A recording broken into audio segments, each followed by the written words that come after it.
Simon Peter to be exact. And I'm here today as I was as a fisherman many years ago. And it all starts with a story that you may be familiar with. See, I'm a fisherman. My father was a fisherman. His father was a fisherman, and so on.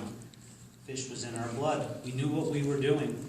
It was our business. It was a difficult business, being out in the hot sun, the late nights, the rocky waters. It wasn't an easy life, but we knew what we were doing, and we made a good living at it. And one night had been particularly difficult and challenging, and we caught nothing. And that morning as we came in and the sun was coming up and it was hot, he appeared to us. And you know who I'm talking about. Jesus of Nazareth. He came to us and he said, shouted out, "Put your nets in the water on this side of the boat." And we looked at each other and thought, who is he? Do you recognize him? He's a carpenter. What does he know about fishing? But as reluctant as we were, I gave the okay. We threw the nets into the water and bam! Fish. Not just some fish, but so many fish that we felt the boat tipping. And I called the men over and we pulled the fish up, and we didn't have enough strength. So we called the other boat over to help us, and we had not only filled our boat with the fish, but the boat next to us with fish. And we looked at each other and thought, how and why did this man think that there were fish in the water when we knew there were no fish? We fished all night and there was nothing. And this is the worst possible time of the day to fish, the morning in the hot sun, and we filled 2 boats with fish. I knew at that moment that I was in the presence of not just a man who happened to know more about fishing than I knew that I did, but a man who was something beyond what any of us had seen. And I looked at Jesus and I said, "Depart from me, Lord, for I'm a sinful man." And instead of Jesus saying, "You're right," because he knew that I was a sinner, I wasn't perfect, I had my shortcomings, I was a difficult man to live with, but still, he saw something in me that I didn't recognize in myself. I didn't consider myself a leader among even the fishermen, among the disciples. We were all fishermen, except for Matthew, who was a tax collector. So we weren't the elite group in town. Yet he saw something in us that we didn't see in ourselves and said, "Come and follow me." And we all did. We left what we had. Some of us had less than others to leave behind. But we had families. We had our jobs. And we followed this man who showed us that he had possessed something that was greater than any of us had ever seen before. And in our followings of him, he started showing us, little by little, that he possessed the ability to do miracles. And you're familiar with some of these. He healed and cured the blind, the lepers, the hemorrhaging, the paralyzed. And he did these right before our eyes, right in our midst, that we would see the power that he had and the power that he would call upon to help pure people who were sinners, who were the castaways. And he wanted to dine with these people. He didn't shun them. He didn't allow us to keep them away from him. He wanted to dine and be with them, to show us that we were no different than these people. And miracle after miracle, his following just grew. And just to be there in his midst as he brought back his friend Lazarus from the dead, left us asking ourselves, okay, he can cure people of illness, but now he's bringing people back from the dead.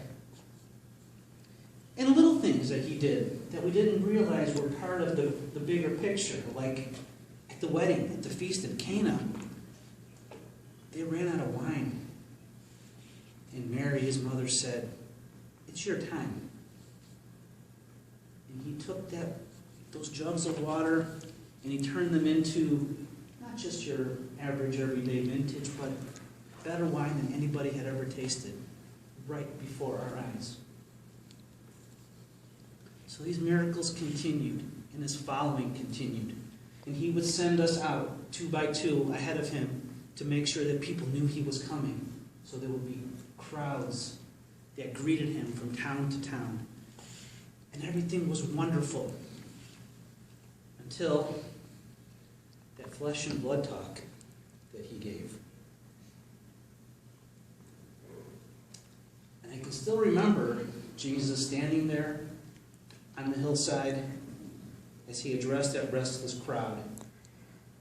And he said, "Whoever eats my flesh and drinks my blood has eternal life, and I will raise him on the last day. For my flesh is true food, and my blood is true drink. Whoever eats my flesh and drinks my blood remains in me, and I in him. Just as the living Father has sent me, and I have life because of the Father, so also the one who feeds on me has life because of me."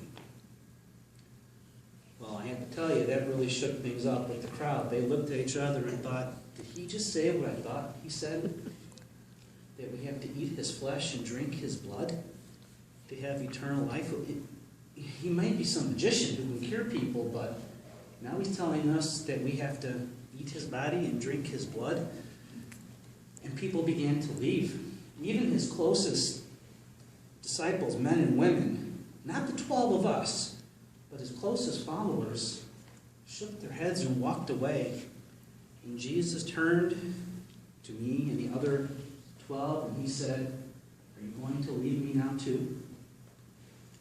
And I remember looking at him with tears in my eyes, and I said, "My Lord, where else can we go? You have the truth. You speak the truth. You have the way for us. You've shown us the way. To whom shall we go?" So the 12 stuck with Jesus. As puzzled as we were what all this meant and how he was going to do this, we stuck with him. And on the night of the Last Supper, he had a very special meal with us. It was Passover, and we were up in a concealed room. And I saw that Jesus was deeply troubled and had a lot of burden on his shoulders. We had prayed with him before the Passover meal, but during the Passover meal, he did the miracle of miracles. And we were there. I saw him turn scraps of food, and he fed thousands of people with loaves and fishes that wouldn't have fed a single family, let alone 5,000. But he had done that. But at this Last Supper, he did what I consider to be the miracle of miracles. We were at prayer, and he broke the bread, and he said, "Take and eat. This is my body."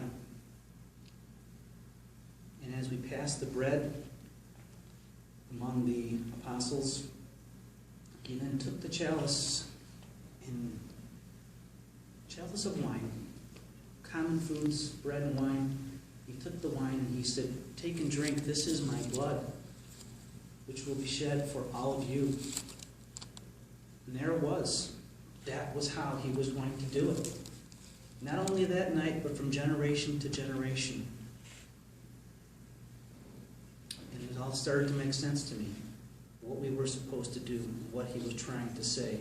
And I was so overcome with emotion, so happy that I had stuck with this man who had called me away from my business, my family, that it was all starting to make sense to me. And then he turned to us and he said, "There's one betrayer amongst you, and at one point or another, in the near future, you're going to deny that you know me." And I, of course, being the boastful person I said, "Not me, Lord. I love you. You know that I love you. I would never deny knowing you."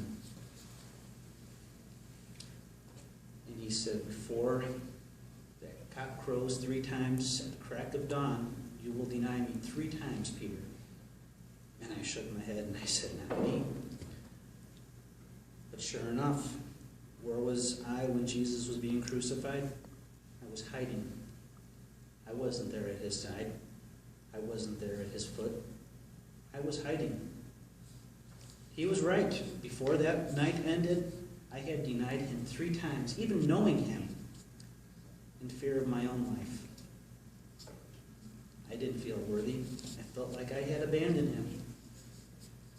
And he knew that about me. He knew I was weak. But I had to forgive myself. After his resurrection, when I had the chance to embrace him again, he walked with me and he said, Peter, do you love me? And I said, of course, Lord. You know that I love you. And he said, then feed my lambs. And I thought, that's a strange thing for him to say. I'm not a shepherd. I'm a fisherman. And he said, Peter, do you love me? And I said, yes, Jesus. Of course I love you. And he said, then tend my sheep. Didn't get any more clear to me what he was trying to say, because I'm a fisherman. I'm not a shepherd. And he gave me the chance the 3rd time, 1 time for each time that I denied him. He asked me again, Peter, do you love me? And I said, Jesus, you know that I love you. He said, then feed my sheep. And what he had given me was dominion over his flock, all of his people, all of the followers, for years to come. He gave me his church. He asked me to be the one responsible for continuing all the good works, all the good things that he had done. That was a lot to put on my shoulders, and I needed a lot of help. And the popes that came after me, the bishops, the priests, they are your shepherds today. And you have to remember, even though you may be at odds with some of the people who are in charge of the church today, allow them to tend to you. Allow them to be shepherds for you. No, they can't do it on their own either. They need your help. Being here today is part of that process. Remembering who God is, who his Son is, why he calls you, and why he needs you to not only be tended to, but to help others in your ministry as well. Thanks for being here today. Thanks for allowing me to retell some of my story. And enjoy the rest of your day. Thank you.